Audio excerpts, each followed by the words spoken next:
It just so happened that before you had asked me to speak on this topic, I had ordered this DVD. I was interested in, this is the Skeptic Society's conference on origin and the big questions. And so one of those big questions is the origin of life. And Donald Prothero was the speaker, and he admits that he speaks very quickly. But if you have an hour or 50 minutes, this is well worth listening to because he covers a lot of ground in a very accessible way. At the same time,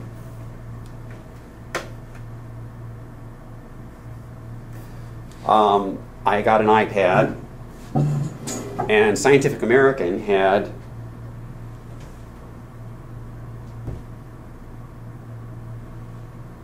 this special app which contained the information in their special magazine on origins and endings. If you could follow that enough.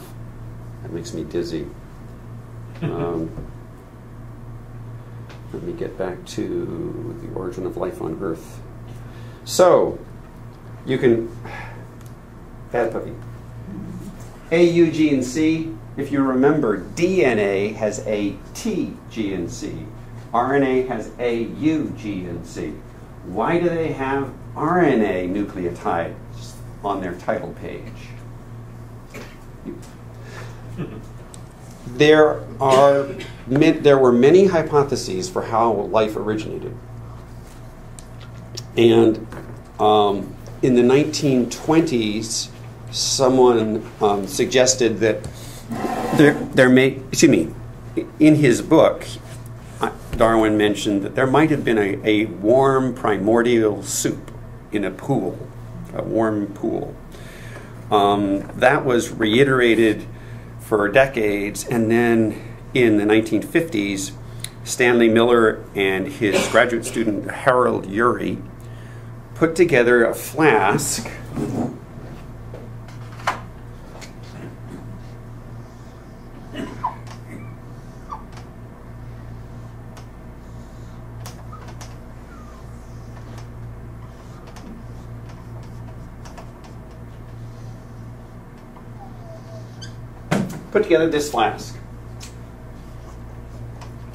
and put in some gases, ammonia, methane, and cyanide, I think.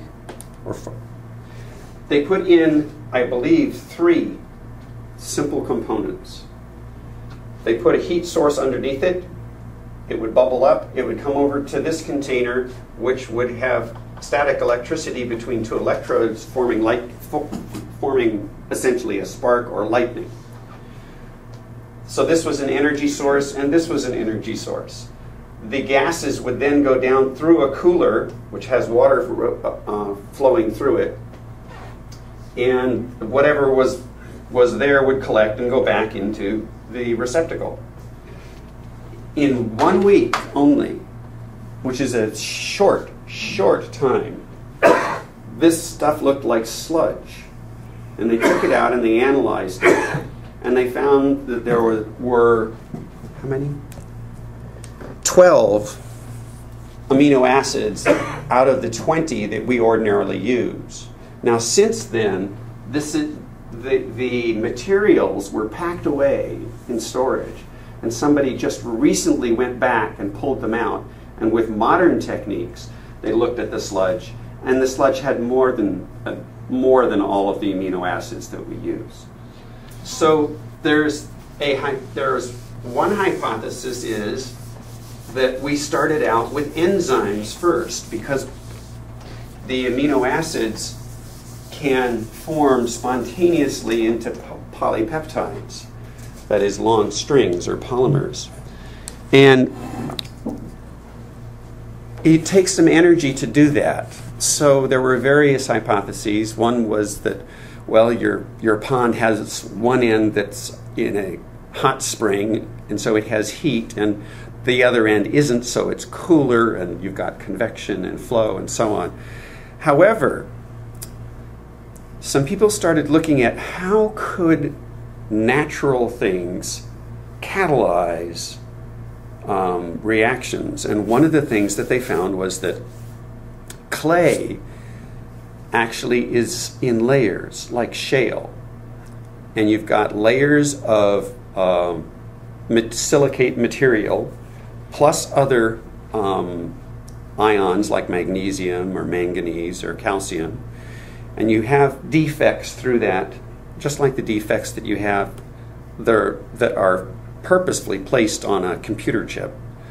But it turns out those defects and the ions that are trapped attract amino acids and attract sugars and attract nucleotides. So the surface of the clay, come on, can act, where is it? Here we go. The surface of the clay can act as a place for those molecules to come and adhere. And in fact, we use one form of clay as what? Kitty litter. Why do you use kitty litter? Because it absorbs and holds the odor. Well, what are the odor molecules? They're volatile oils, mostly. So they're complicated. They're not just short little things, but the kitty litter will absorb that and hold it on the surface of the zeolite, which is the proper name for the kitty litter. But the idea is that things could land and could be oriented such that they would match with their neighbor. That lowers the energy requirements for those two to bond significantly. Yes, Rex? I'm confused because the three gases that you mentioned that they put into the system, none contain oxygen. I know. I was going to say CO2. Okay. Yeah. I was going to say well, actually, the theory, excuse me, water, not CO2, water. The theory that they had was that the early Earth was without oxygen, was what's called a reducing atmosphere. And they, where should I go with this? Let me step back and aside. I mentioned the polypeptide theory, that the amino acids would bind and some of them would form polypeptides. However, that would just be a continuously random event. There's no memory involved. There's no knowledge like in DNA or in RNA in the polypeptides. They would be just forming as they happen to land on the clay. But it turns out that clay, kitty litter, zeolites, and fool's gold, pyrites, all increase the reaction of things that we need for life to bond. They increase it 1,000. The fool's gold increases it 1,000,000-fold. Why do I mention fool's gold? Fool's gold is very high in sulfur. It's iron sulfide, I believe. And if you think about the mid-Atlantic ridge, I mentioned the black smokers and that there are bacteria that live there that never see the sun. Their energy is not derived from photosynthesis. It's derived from the sulfur and the heat of the smoker down in the bottom of the mid-Atlantic ridge. If you remember, the mid-Atlantic ridge is the thing that's pushing out lava a little bit at a time, pushing America away from Africa and Europe.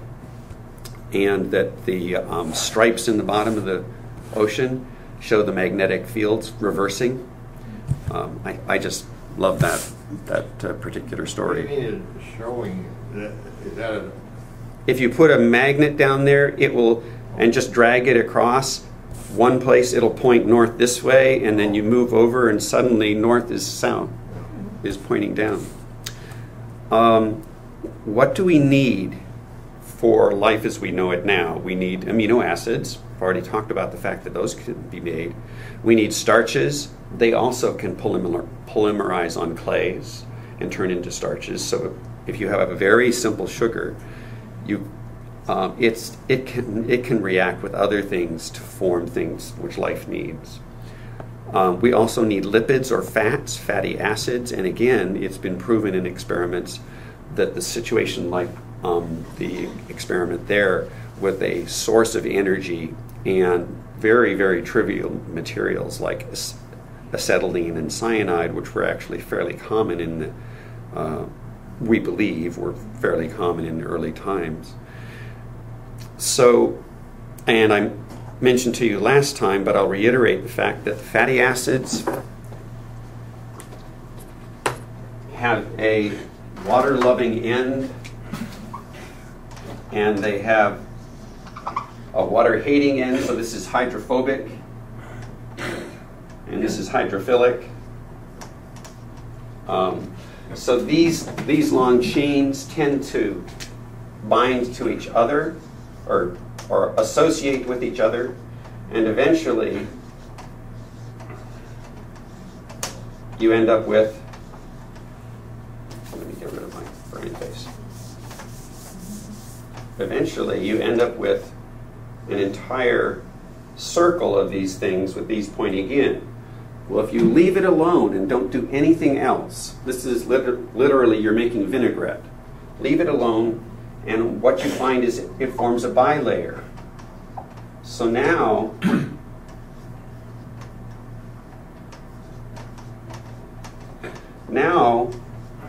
you have a center which has water.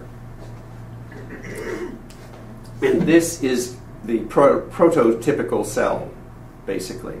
And they found that when you make these things, they do two things which are important. One is they accumulate organic matter inside. Because these are water-loving or hydrophilic, proteins and amino acids and nucleotide bases tend to be water or hydrophilic. They tend to like water, which is helpful for us. So they tend to accumulate here. So this is a natural reaction chamber, if you will, for amino acids to form proteins or for nucleotides to form DNA or RNA.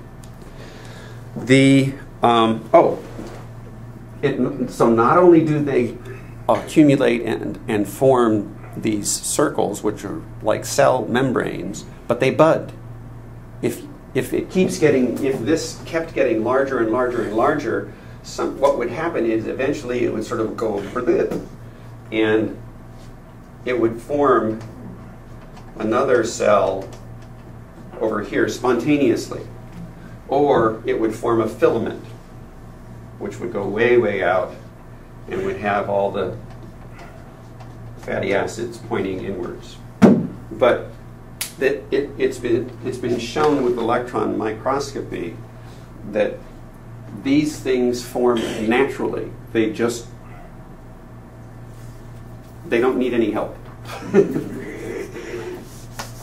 And since we're talking about natural ways for things to occur, scientific naturalism it's called, that's the kind of thing that we would like to see because it would help us to understand how things could occur. Now,